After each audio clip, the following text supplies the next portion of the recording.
এমন কিছু মানুষ আছে যারা ভুল করতে করতেও ক্ষমা চায়। তাদেরকে এবার বলো কি করে ক্ষমা করে দেওয়া যায়? তারা তো ভুল করছে, আবার ভুলটা তোমার সাথেই হচ্ছে। কেমন করে ক্ষমা করবো বলো?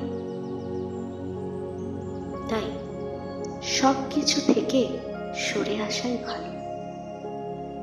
যে তোমার প্রিয় নয় তাকে ছেড়ে দেওয়াই ভালো। ও যে ঈশ্বর বসে আছেন, তার হাতেই সবটা, তিনিই খেলাচ্ছেন।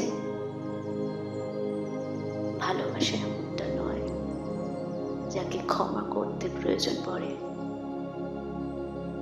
ভালোবাসা অমূল্য সম্পদ, মধুর সম্পর্ক,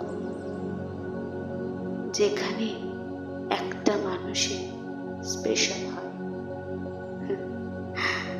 কণ্ঠে পূজানন্দী, কলমে পূজানন্দী।